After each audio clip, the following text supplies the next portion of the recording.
एक पुराना गांव कुसुमपुर। चारों तरफ खेत, टूटी कच्ची सड़कें और रात होते ही ऐसा सन्नाटा कि जैसे हर चीज किसी डरावनी शक्ति के अधीन हो। यहां गांव में कुछ दिनों से रात में लोग एक एक करके गायब हो रहे हैं और इन्हें कौन गायब कर रहा है ये कोई नहीं जानता। इस वजह से यहां के लोग रात में बाहर निकलने से डर रहे हैं। वीरेंद्र शहर में रह रहा था।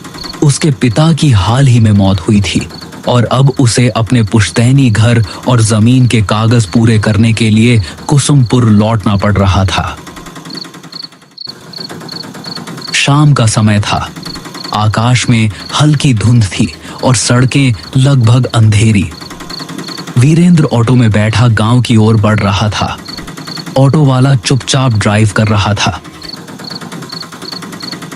वीरेंद्र ने मजाक में कहा, भाई रात में तो काफी सुनसान रहता है यहाँ। ऑटो वाला बस एक ही बात बोल पाया, साहब कोशिश करना रात को बाहर मत जाना। रास्ता लंबा और धूल से भरा था। वीरेंद्र ने बाहर झांक कर देखा तो उसे सड़क किनारे खड़े पेड़ और खेतों के बीच से गुजरती अजीब सी परछाइयां दिखाई दी। हल्की हवा से पेड़ों की शाखाएं जैसे फुसफुसा रही हों। वीरेंद्र ने खुद से कहा, बस शहर में रहकर ही अच्छा था। ऑटो धीरे धीरे गांव के मुख्य चौक पर पहुंचा। वहां का दृश्य वीरेंद्र को हैरान कर गया।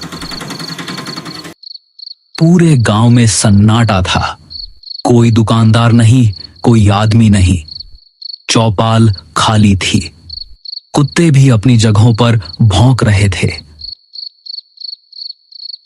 वीरेंद्र ने ऑटो वाले से कहा, भैया आप जाओ। ऑटो वाला सिर हिलाकर चुपचाप वहां से चला गया। वीरेंद्र अपने पुराने घर की ओर बढ़ा। पुराने रास्ते, टूटी सीढ़ियां और जर्जर दीवारें उसे बचपन की याद दिला रही थीं।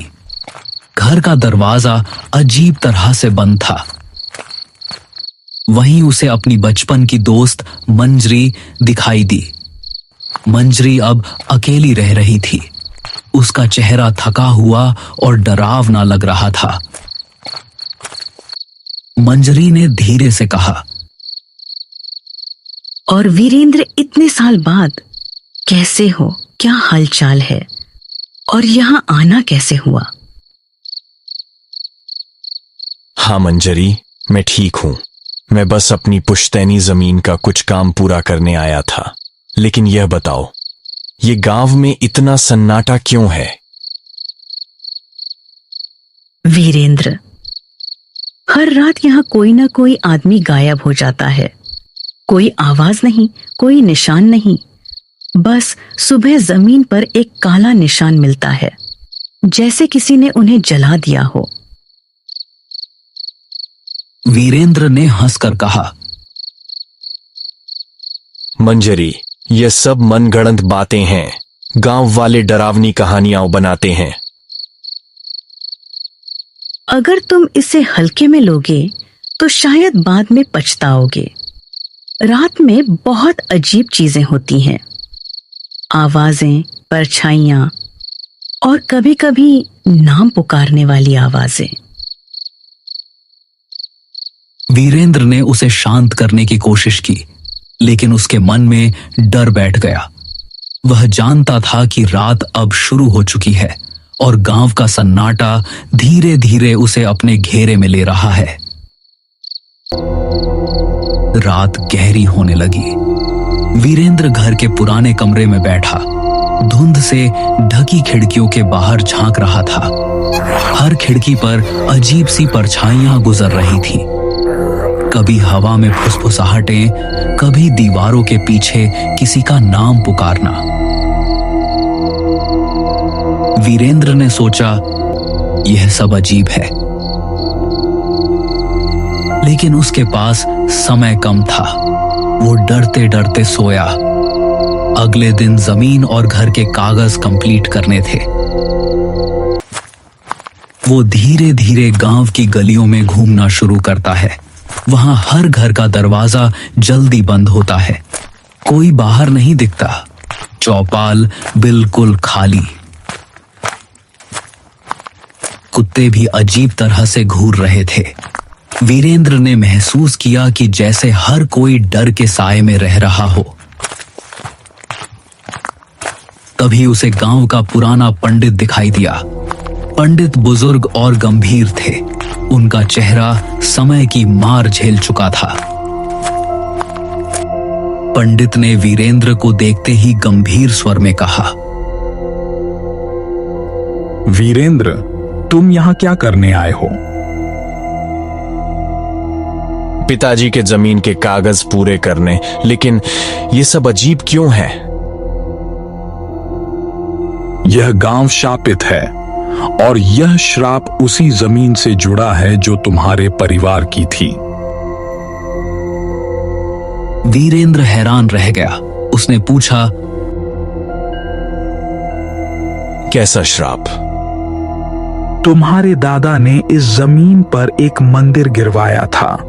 उस मंदिर में एक रक्षक की आत्मा थी जो गांव की रक्षा करती थी। जब मंदिर टूट गया, आत्मा कैद हो गई। अब यह हर रात किसी इंसान की आत्मा खींचती है ताकि अपनी कैद से मुक्त हो सके। वीरेंद्र ने पंडित की बातों को बड़ी गौर से सुना, लेकिन उसके भीतर डर बैठ चुका था। वीरेंद्र ने पंडित की बातों को सोचते हुए रात बिताई। आसपास के धुंध और आवाजें उसे लगातार परेशान कर रही थीं। दीवारों के पीछे फुसफुसाहटें, हवाओं में नाम पुकारने की आवाजें और खिड़कियों से गुजरती काले साए उसे मानसिक रूप से कमजोर कर रहे थे। अगले दिन वीरेंद्र ने तय किया कि वह उस जगह जाएगा जहां मंदिर था। उसे जानना था कि क्या सच में यह श्राप उसके परिवार की गलती का परिणाम है। वीरेंद्र, मत जाओ वहां। यह खतरनाक है। तुम्हें शायद बचकर नहीं निकल पाओगे। मुझे सच्चाई जाननी है। अब डर कोई काम नहीं आएगा। रात का समय था। पूरा गांव वीरेंद्र को रोकने की कोशिश कर रहा था, लेकिन वीरेंद्र ने हिम्मत दिखाते हुए आगे बढ़ना तय किया। वीरेंद्र उस जगह पहुंचा। चारों तरफ जली हुई मिट्टी, टूटी दीवारें और बीच में एक पुराना बुझा हुआ दिया पड़ा था। वीरेंद्र ने धीरे से दिया जलाया।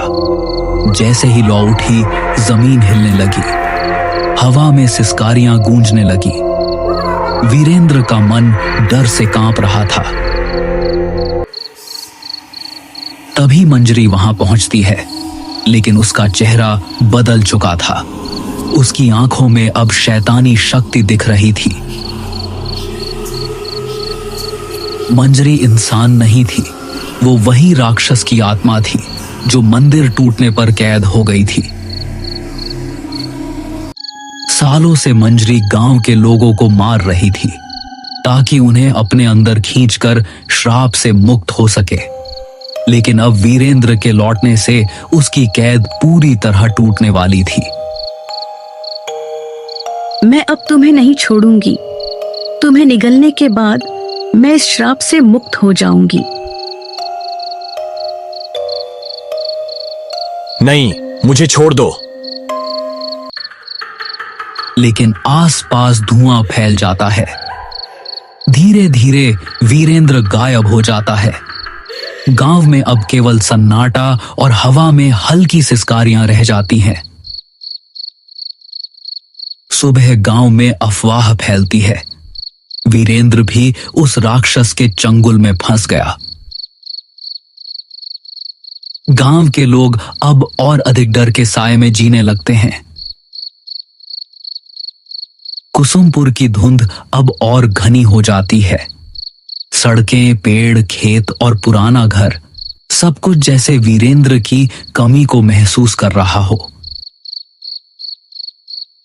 मंजरी अब पूरी तरह शक्ति में गांव में घूमती है। हर रात वह नए शिकार ढूंढती है और कोई नहीं जानता कि अगली रात किसका साया दीवारों पर रह जाएगा।